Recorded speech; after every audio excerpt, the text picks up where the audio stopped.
Woohoo!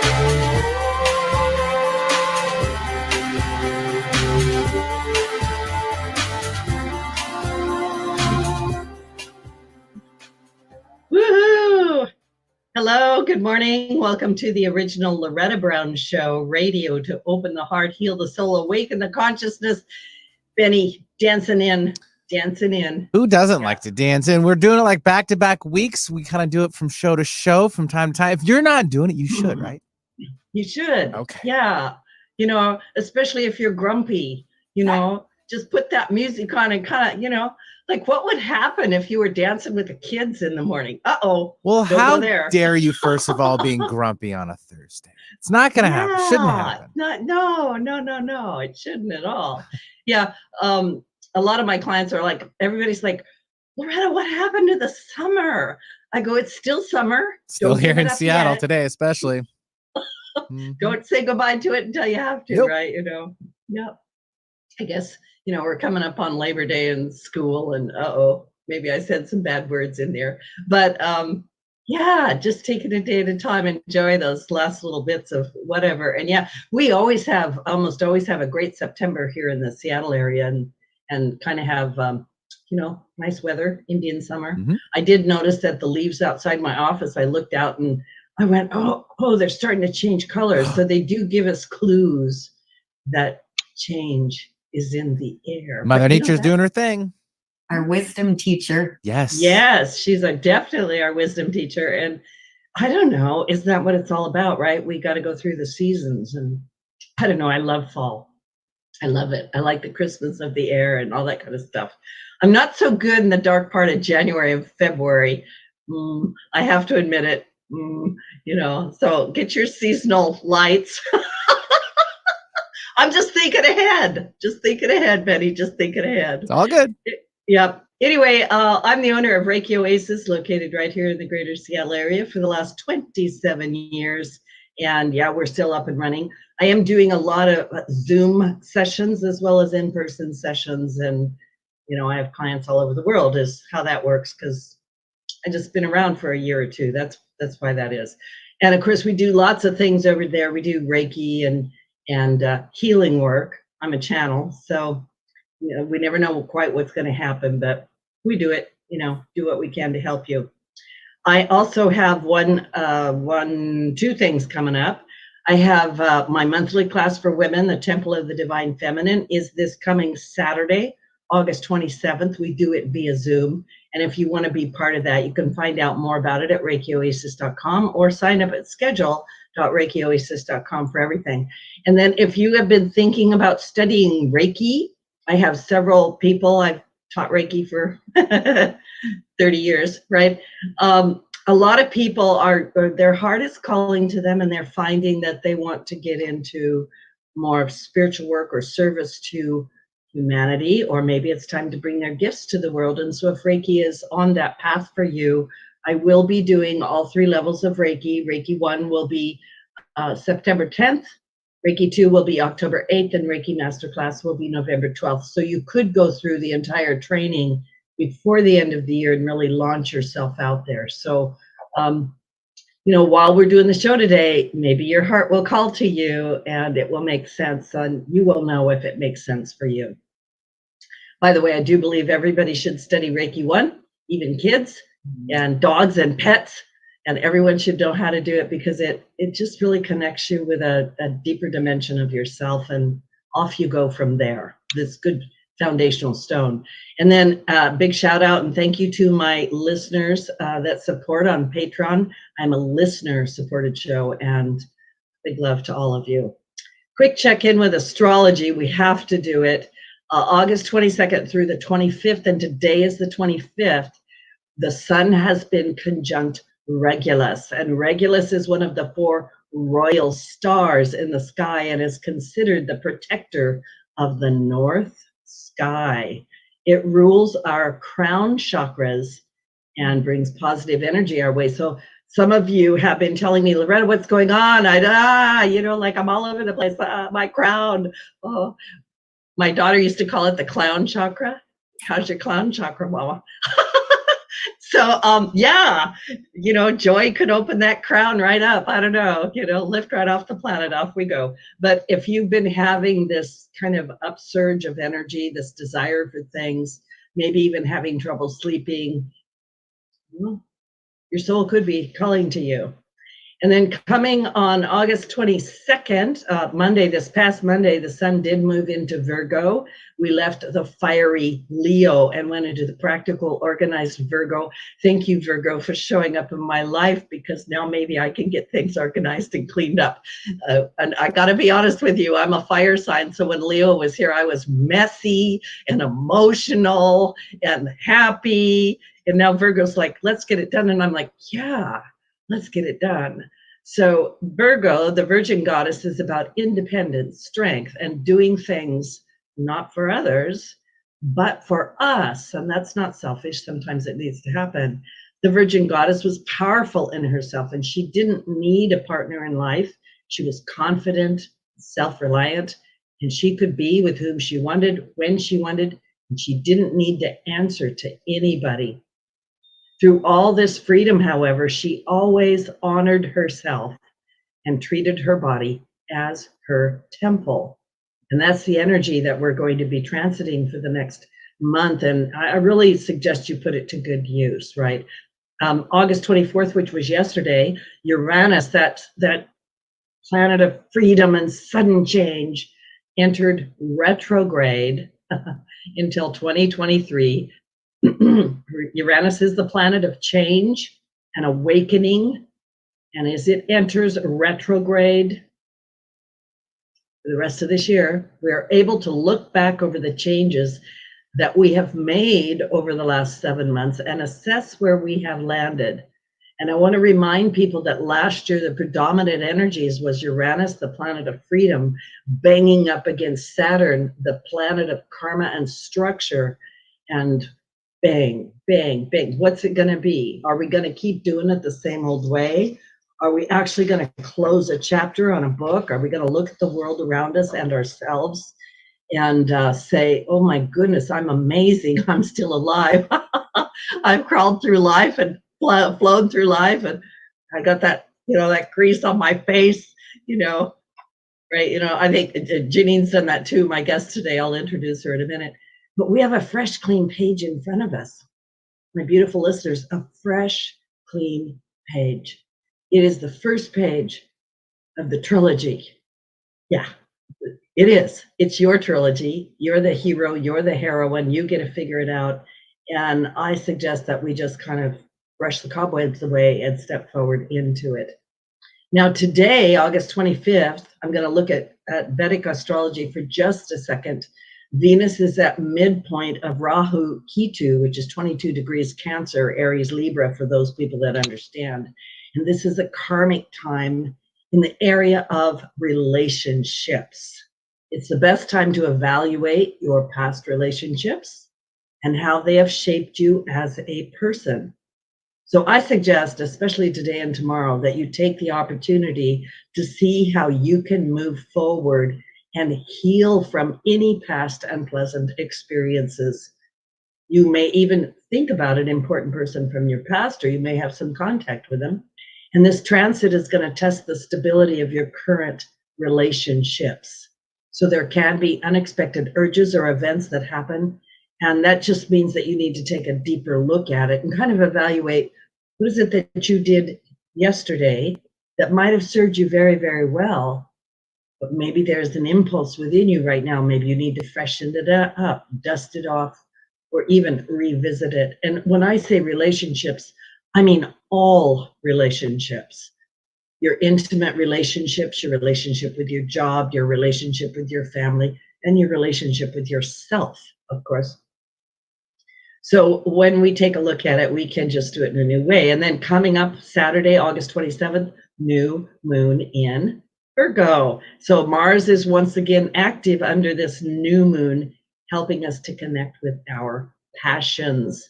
Mars can also help us conquer our fears, take a leap of faith in a direction we have been wanting to go, but we didn't have the energy or the courage or the fire to just do it.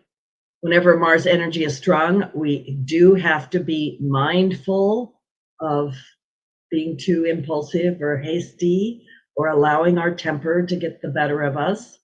But overall, this new moon might feel a little harsh to some people, might have some funky energy. Some people are saying, I'm uneasy, Loretta, what's happening? But remember that we can always work our way through it by trying to remember the message of Virgo, the Virgin Goddess. Trust ourselves, find our independence, and remember to always treat your body as a temple. And I don't mean an old crumbled temple, because I love going to Egypt, right? I mean, freshen it up. Thanks to Janine for laughing. So anyway, I'm going to bring my guest in. She's been patiently waiting, and I'm seeing her spark up with that astrology. Like, that astrology was written for you to be on the show today, wasn't it? I mean, it's just crazy. Exactly. So that's insane, right? So to everybody, do you feel like you've lost yourself on your way amid the constant flow of information, the busyness of modern life? Do you have a nagging feeling something isn't quite right? It's missing or disconnected? Or do you sense or know that some aspect of your life is no longer fulfilling? That sounds like my astrology report. So anyway, life's greatest invitations for growth often masquerade as unease, yearning, or challenges. Quietly or loudly, the invitation can lead to a 911 from your soul that may ask you to make a radical change. And my transformational coach, Janine Thompson, is my guest today. She's a formal clinical psychotherapist, a highly successful Fortune 50 executive, and she explains everything in her new book, 911 from Your Soul. Thanks for coming to my show, Janine. I'm looking forward to it. Thank you, Loretta. I'm so excited to be with you and your listeners. Yeah, so you fell out of the sky today, apparently, on the back of a star. Yes, very likely did.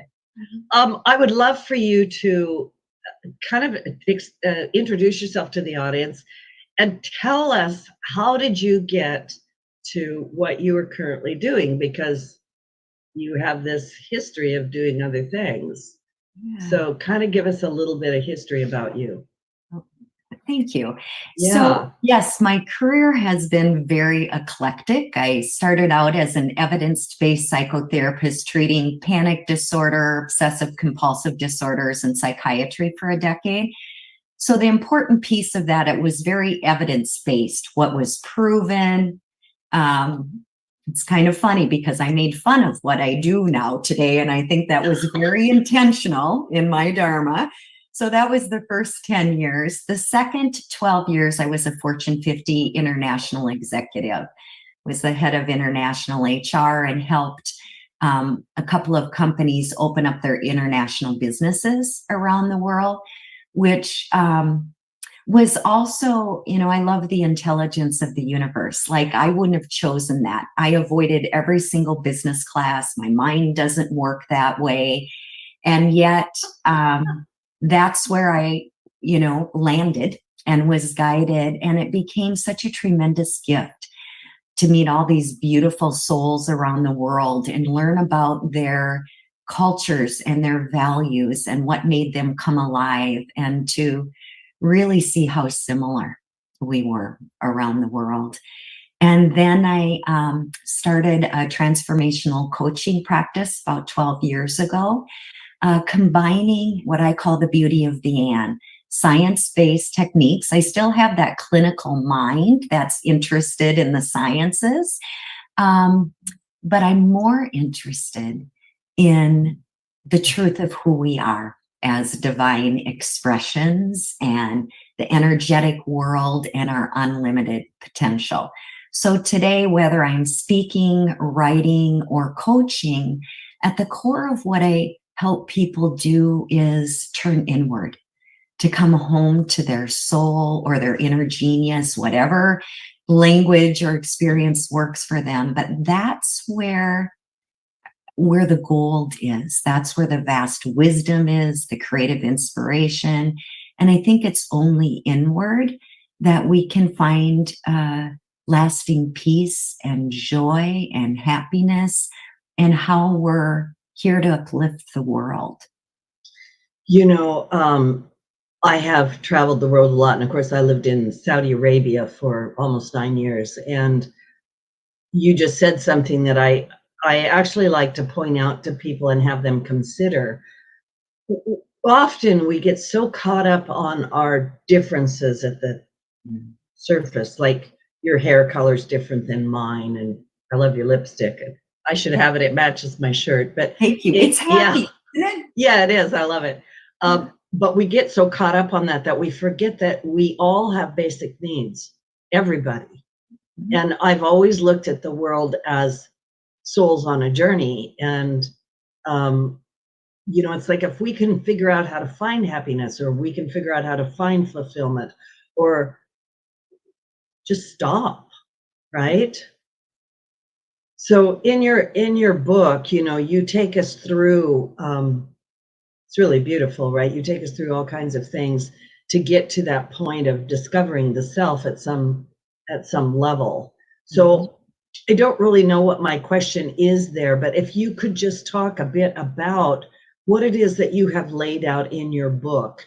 And I'd also like you to actually share from your own personal life, what is it that catalysted you into this?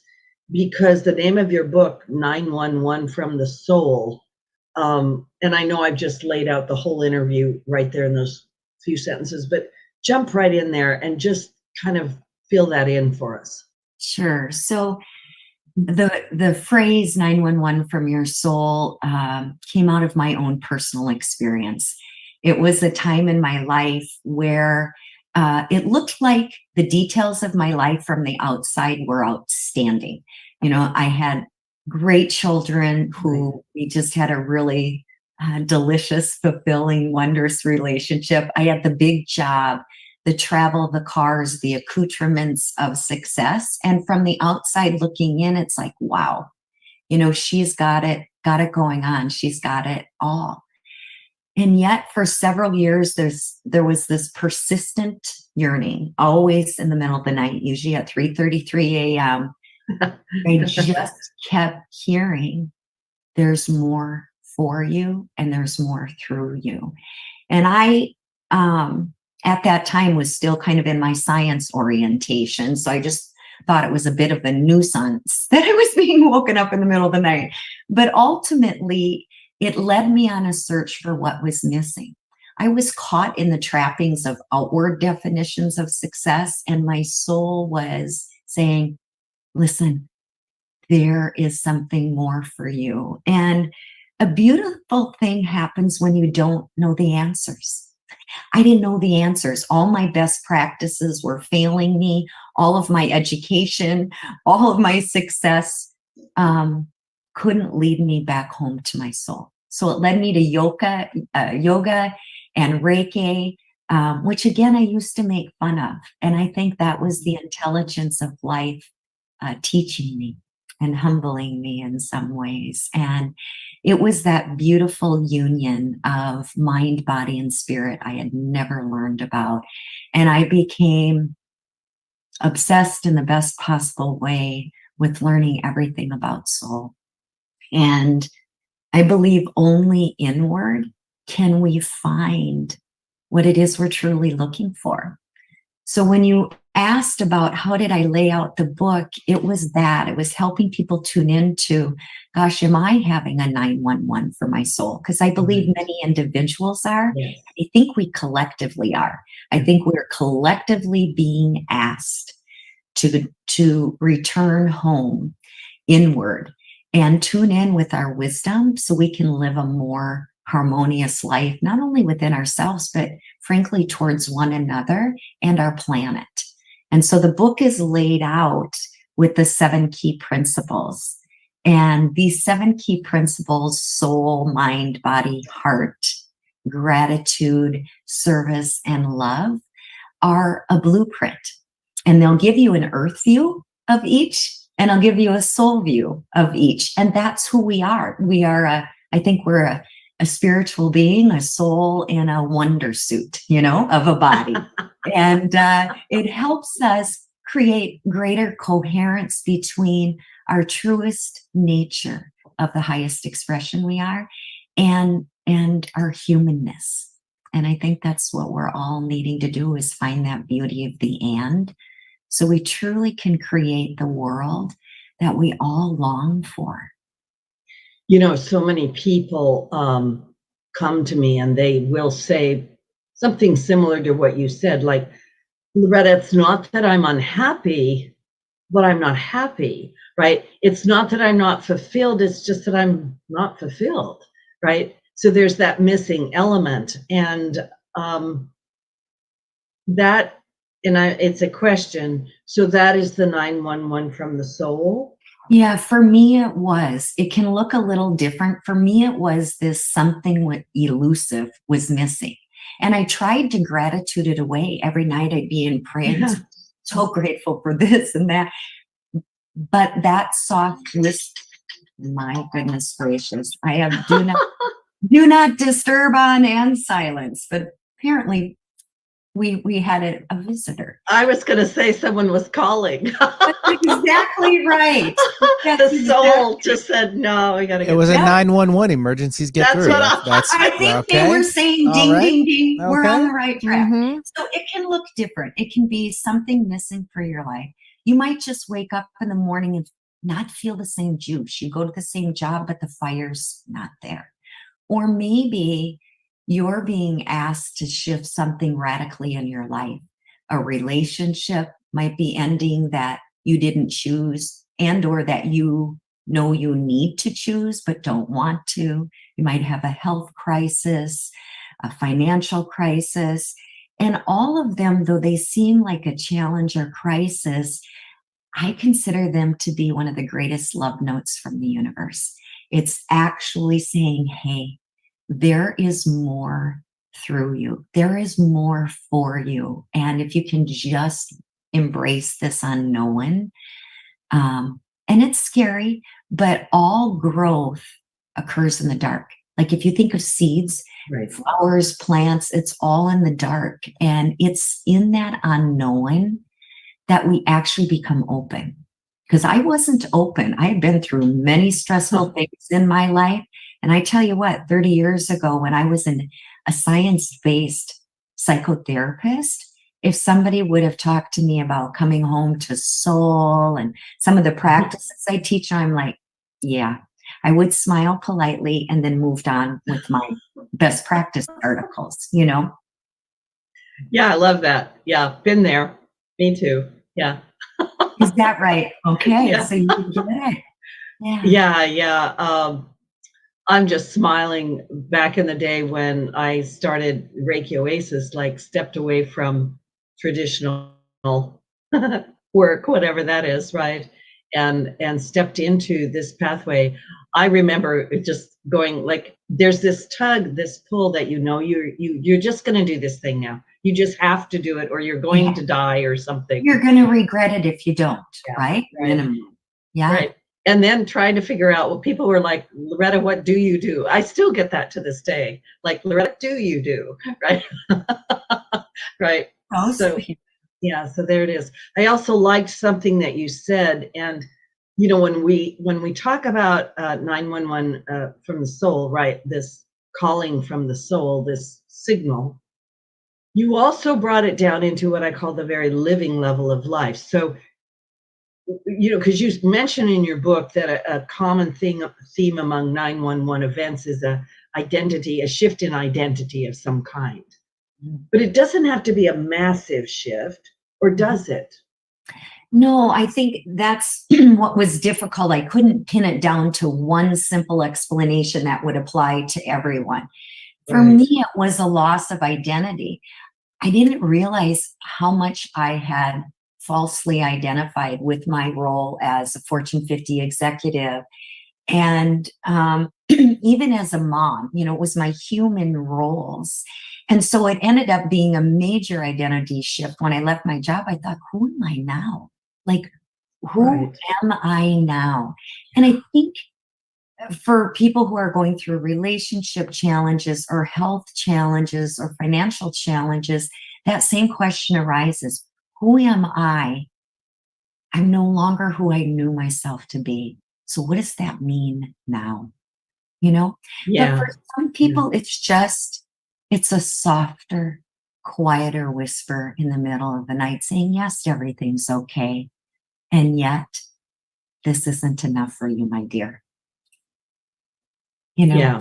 Tune in, I'll light the way. We don't even have to figure it out. That's the myth we bought into. And, being somebody who used to be kind of a planner and having things organized, and I must control for this, manipulate this, we actually don't even have to figure it out.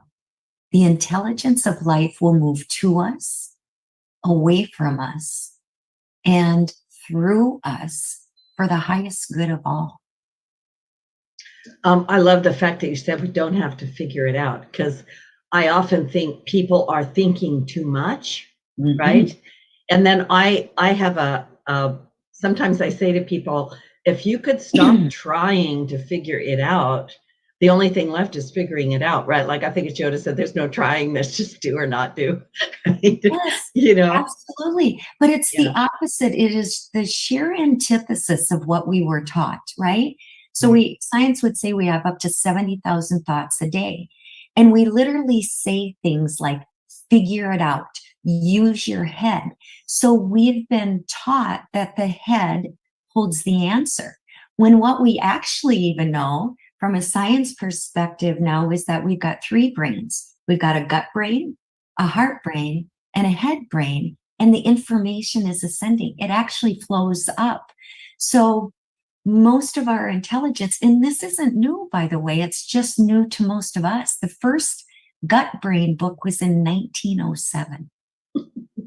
And, heart intelligence, and of course, you and I'm assuming, like, I believe in timeless ancient wisdom. It was long before 1907. But for those who need a sprinkling of science to help them make this turn into embracing soul and the invisible intelligence, we've got to unlearn and realize that we need our big brains. They're wonderful. They are an asset we can't live without.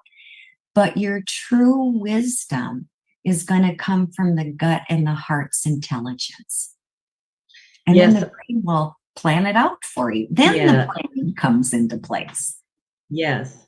We're going to take a little station break, and don't go away, because when we come back, I want to talk more about who's really in charge, the brain, the heart, or what's that other thing, right? Maybe it's the soul. We'll find out. This is Loretta Brown. My guest today, Janine Thompson. We're talking about her book, 911 from Your Soul. And we'll take a station break. We'll be right back. All clear, ladies, and still live on YouTube, by the way, and everywhere else.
Yeah.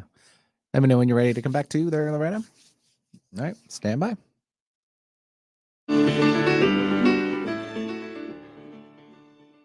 Welcome back to the original Loretta Brown Show with my guest, Janine Thompson. We're talking about her book, 911 from the Soul. A reminder that these shows are archived. There's hundreds of them. I've been on the radio for a long time. And yeah, I know, like, wow, who knew, right?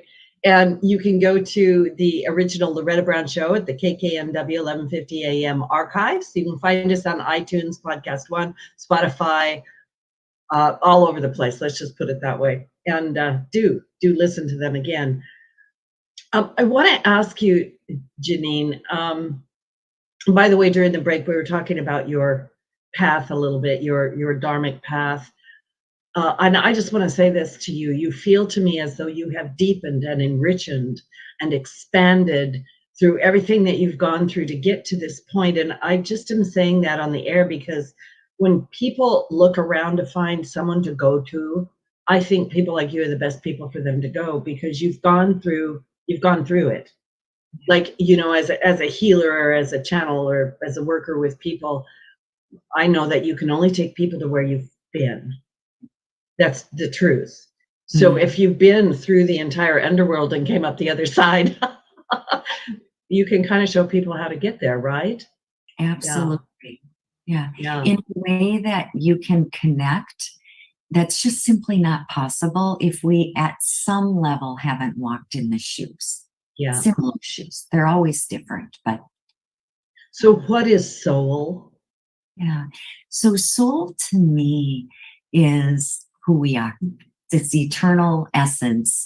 It's here before we're born. And while we're here in this third dimension, when we leave this physicality, it is the wisest part of us who always knows the best decisions, the experiences along the way that you were meant to have to evolve your growth.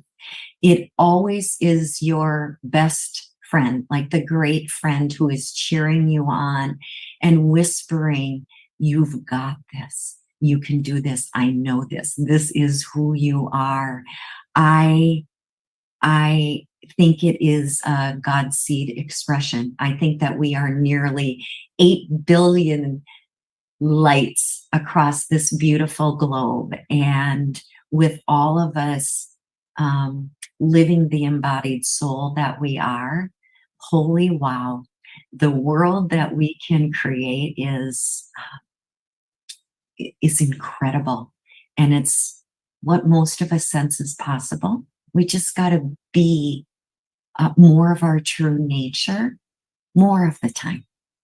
So bring into this conversation the mind, because you know as well as I do that often people will say, "Oh my goodness, if I wasn't afraid, or if I had $15 million, I would do blah blah." And then the next thing is the mind goes, "What do you think you're talking about?" Right? Are you crazy? Absolutely not. Yes, right? So the mind, 70,000 thoughts, that's a lot. And I'm sure many of us have experienced that in the middle of the night, you know, the spin. And it's a beautiful organ, and it's great for analytics and logics and carrying out the plans of your heart's intelligence, which I believe is the will of your soul. So I think where the gold really is in through what the mystics and scholars refer to as the spiritual heart. So similar to our mind, where we have a physical organ, a brain, and we have a consciousness, the mind, the heart has a physical organ of the pump organ. We've got the emotional heart, which we've all felt. You know, those times we were newly in love or blown away, drawn in by a sunset and taken away, or where we've been literally or metaphorically on our knees with heartbreak or worry or pain. We didn't know how to navigate. But just like the stacked dolls, you know, with the different layers of energy, the deepest layer of the heart is the spiritual heart. And that is where this vast treasure trove of unlimited intelligence, the universe embodied, an answer to anything you're trying to solve right now. That's where that rests. So and then our wonderful gut is those instincts where we just have this sense, right? Mm-hmm. So if we can rely mostly on the intelligence of our spiritual heart, tuning into the gut instincts, and then inviting our beautiful brain in to plan the steps, we're gold. But one trick I tell people is when their ego's speaking, it's always fear-based. I'm not so sure you should do that. Who are you? You're not quite all that, and it's usually critical and it holds us back out of protection. I actually don't view the ego from a psychological or a spiritual perspective as bad, but rather as a part of you that needs to be harmonized with the spiritual heart. But when I hear my ego rolling away, I'll joke with myself and say, Pumpkin, is that your 5 a.m. false self, that conditioned self of you that's full of biases, full of fears? Or is that your divine nature? And just that one question goes, oh gosh, I fed right into my false self again. Yeah. And I'm going to choose to be my true self. Even if I don't believe it, I'd say, what would my true self say? The canvas is unlimited. There's a solution. There's not just one, there's many. And it helps me shift from here right back into my heart. That's a great way to get yourself clear, because so many people get caught in that spin. Oh, yes. And they just start spinning. And then they get caught up with trying to figure it out. Like, I'm in this corner, I got to get out. And so say that question again. I want the listening audience to really get I it. will often say, is that my 5 a.m. false self? Because sometimes I wake up in bed and that false self is overwhelmed by, the day or whatever it is. And then I'll joke with myself and say, Pumpkin, is that your true self? And then I'll kind of roll my eyes and go, got it. And then I'll say, what would my true self say? And our true self will always, without fail, guide you to a more expansive possibility. Yeah. It'll help you tune into the love notes from the universe, which there are thousands of them every day, inviting us to remember.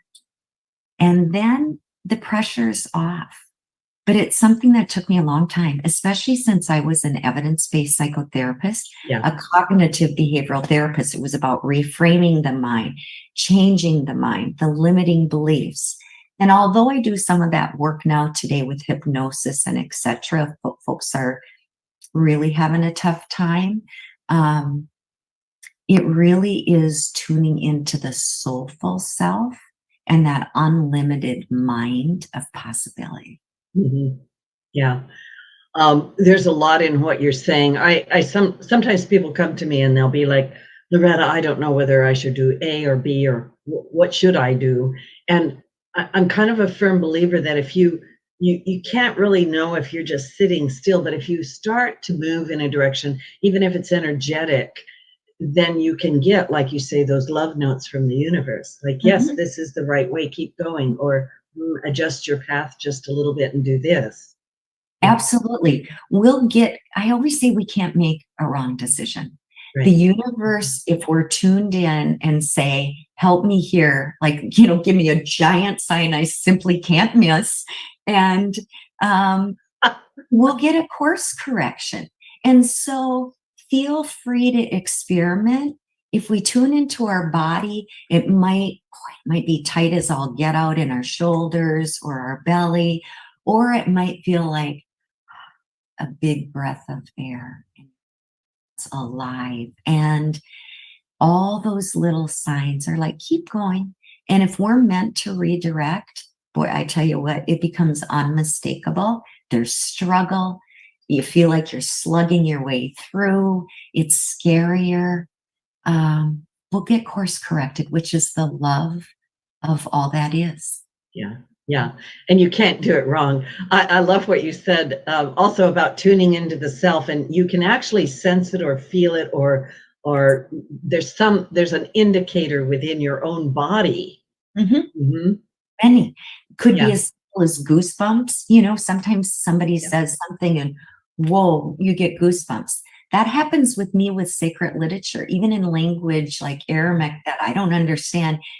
But the soul always recognizes the deeper energetic. And so it can be that resonance. It can be a creative inspiration. You're walking down the street and all of a sudden it's like, I got it. And there's a new corner for you to explore. It could be a song on the radio. It could be a conversation you overhear. Like, the universe is clever. And I find it quite delicious to just see. I get curious and say, surprise me. Go ahead and surprise me today. I want to see what. Yeah. What Yeah. Yeah. And don't forget to ask. You brought that up too. Just say, hey, just, I need some love notes. Could you send them? Yeah. Just. I will joke and say, Yoo-hoo, a little help here. Yeah. And even for people who don't have a belief, soul is not resonant ubiquitously across the globe. Maybe entelechy is. I love the notion of entelechy. Aristotle's philosophy and exploration of the development of an organism, like it's the entelechy of an acorn seed to become an oak tree, or a butterfly to become a caterpillar. Maybe that'll resonate with you, or maybe you call it nothing. But when you're really honest with yourself, you remember a time where you got a call out of the blue and it was the exact call you needed, or you had this, ooh, it's not this. And there's great contrast and clarity. And so you listened. So you come to recognize we never travel alone, both within us, all around us every day, and I believe beyond us. There is love that is rooting you on, cheering you on, and holding you every step. I love what you just said, because I know you say this too, but I have the privilege of hearing the most marvelous things from people, and they'll go, Loretta, do you think that that was a message or something? And I'm going, just think about it. You can't make this stuff up, right? Exactly, right? You can't. The synchronicity of it, or this person said that, and then that person over there said the same thing. And then you turn on the radio and there it is. Seriously? You're wondering? Yeah, you can't make it up, and you also can't orchestrate it. That's what right. I came to learn, I used a lot of I in my 20s and early 30s. I did this, I have to organize this, it's on my shoulders. And I was traveling 200,000 to 300,000 miles internationally, a single mom that had some medical concerns. So there's no doubt that I had to show up and navigate a lot. But here's the deeper truth. The people that I met, my career path, there's no career counselor who said, Janine, I think psychotherapy, business, but don't take any business classes. And then Reiki master and yoga teacher that you make fun of, that's the path, dear. No way. And that has given me enormous comfort. Even when I feel overwhelmed today, or I'm unsure, I sit back and I just say to myself, beloved, remember, you never were traveling alone. You didn't organize all of this stuff. You just simply couldn't have. And what a relief. Oh my gosh, we don't have to crack the code on our own. Yeah. I don't know who said the universe is always conspiring in our favor. Yes, I love that, how true that is. But back to the love notes, in my book, I do share a picture actually on my website. One day I was struggling with someone and I thought, I don't want this call. And I was having difficulty finding the love. And I went outside and I was grounding outside and I was watering my basil leaves. And sure enough, there was the clearest heart-shaped cutout in my basil leaf. And whatever I notice, I always stop and say, what's the message for me? So I closed my eyes, hand on the heart, and it said, you know how to find love in everything. find the love. So I went into stillness, and sure enough, by the time I had this interaction, I could genuinely show up with an appreciation for all the ways this individual did show up with love. But what turned the corner were two simple things. I noticed what I noticed, and I asked what it meant. And it was a basil leaf, for heaven's sakes, with a heart in it. So that's the cleverness of the universe. Like, go figure, who's watching basil leaves, So eyes wide open, because if you walk through life with that kind of presence, you can't help but feel supported and loved and guided. Yeah. Yeah. I just love what you're saying so much. Oh. So the stillness. Yes. Talk about the stillness. Well, first of all, I just want to say that often it's a topic that many people like myself avoid with the plague. So this whole notion of stillness, I was like, not for this type A on the road. I got too much to do. By the way, stillness is idle and it's unproductive. So no, that was my answer. But in the dark days of the unknown, I was more open. And I just stillness at the simplest level is shifting from our busy brain to the core of our being. I typically put one hand on my heart center, one hand on my belly, because we follow touch in our body. So it helps us shift from the busy brain inward so we can embody our body and just really consciously feel the breath. Feel the inhale. I imagine it enlivening my trillions of cells. Feel the exhale. That's it. Feel the inhale and the exhale and listen. And ultimately, it is your gateway to expanded potentiality. So it actually is very simple. And I have a lot of clients like me, and I said, here's the deal. 30 seconds. They're like, Janine, I'm back to back to back, or I'm picking my kids up. I don't have time. And I'm like, here's what I know to be true for sure. And I don't know a lot for sure, but this one I do. 30 seconds is not going to matter. So I want you to close down your eyes, shut down the information overload, and just feel the breath in your body for 30 seconds. And if that crazy busy mind kicks in, I simply want you to say, noted, retouch, and then that's it. And what happens 30 seconds to 2 minutes in the morning, at night, ideally throughout the day, soon you're going to start to get little whispers. You're going to get ideas that weren't there before.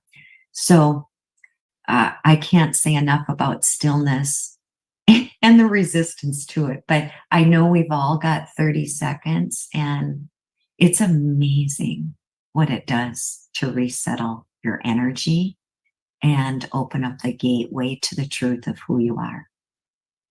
Yeah, I think it's one of the most important things people can learn.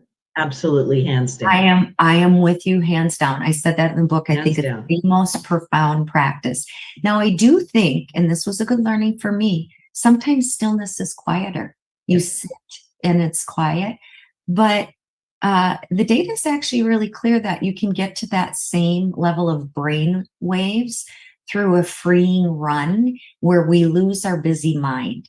The key is we got to lose and soften the busy mind so we actually can tune into the subtle love notes, whispers within. So music will do that, painting, art, a freeing run. So the truth is you get to do you. We're not all wired the same.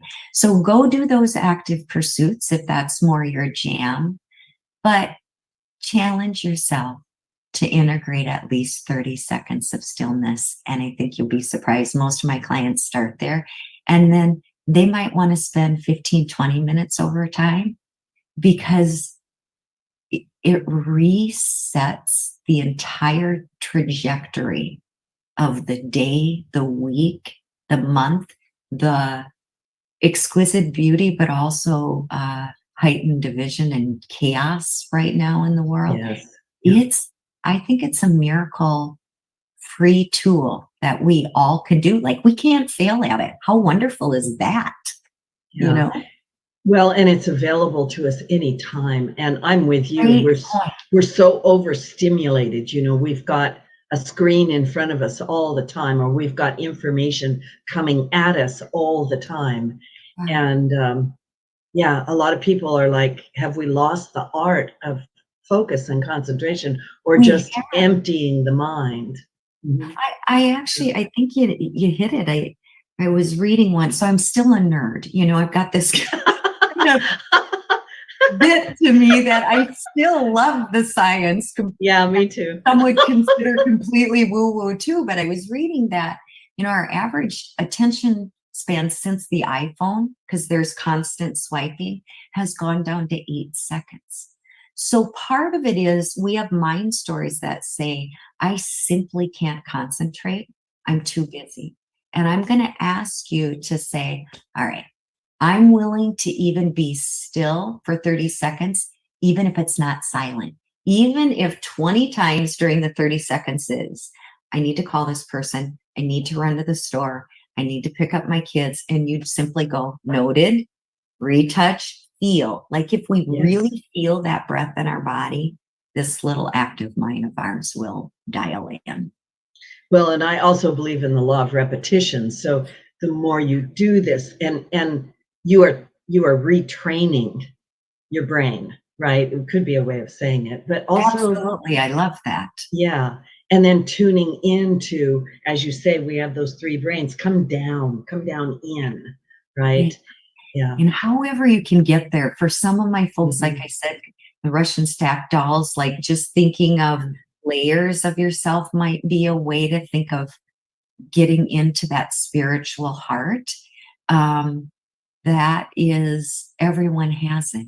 Doesn't matter your age, your gender identification, your race, your height, your anything. None of that matters. At the core, we're just all essence, our soul. Now, you work with people. Talk to the audience just a little bit about that. What do you do? How do you do it? How do people find you? Right? Yeah, thank you. I work with people kind of in 3 different ways, either speaking on stage, although those have been a little light here in the last couple of years. Understandably so. Yes, but I can't wait for that opportunity again.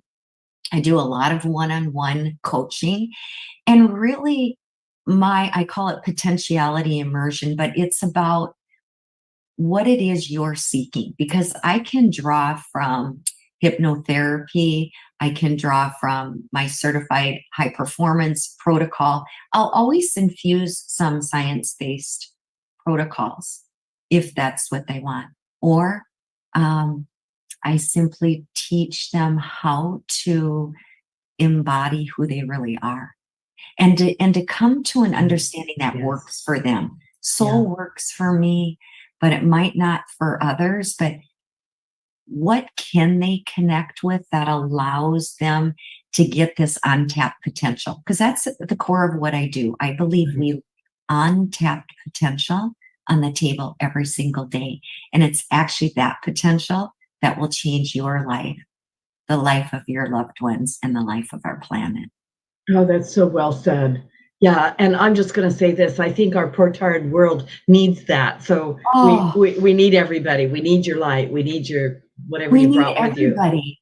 And I think Mother Earth is speaking. I think she is saying, "Yoo-hoo, how much louder do I have to get here? You know, I gave you some whispers. Talk about bricks." Like, this isn't an invitation for some of us. It is an invitation for all of us to actually become the highest and best version of who we signed up to be when we decided to visit Earth School. I love it. So anyway, everybody, my guest today, Janine Thompson, speaker, transformational coach, former clinical psychotherapist, Fortune executive, and author of 911 from Your Soul. What's your website, Janine? It's JanineThompson.net. Wonderful. Please find her book, and yeah, bring your potential to the earth. We need you. Everybody, have a very, very fun week. Watch out for those relationships. Enjoy the moon, and lots of love. Thank you so much for being on my show. Thank you. It's been such a great joy. Thank you, Benny. You're the best.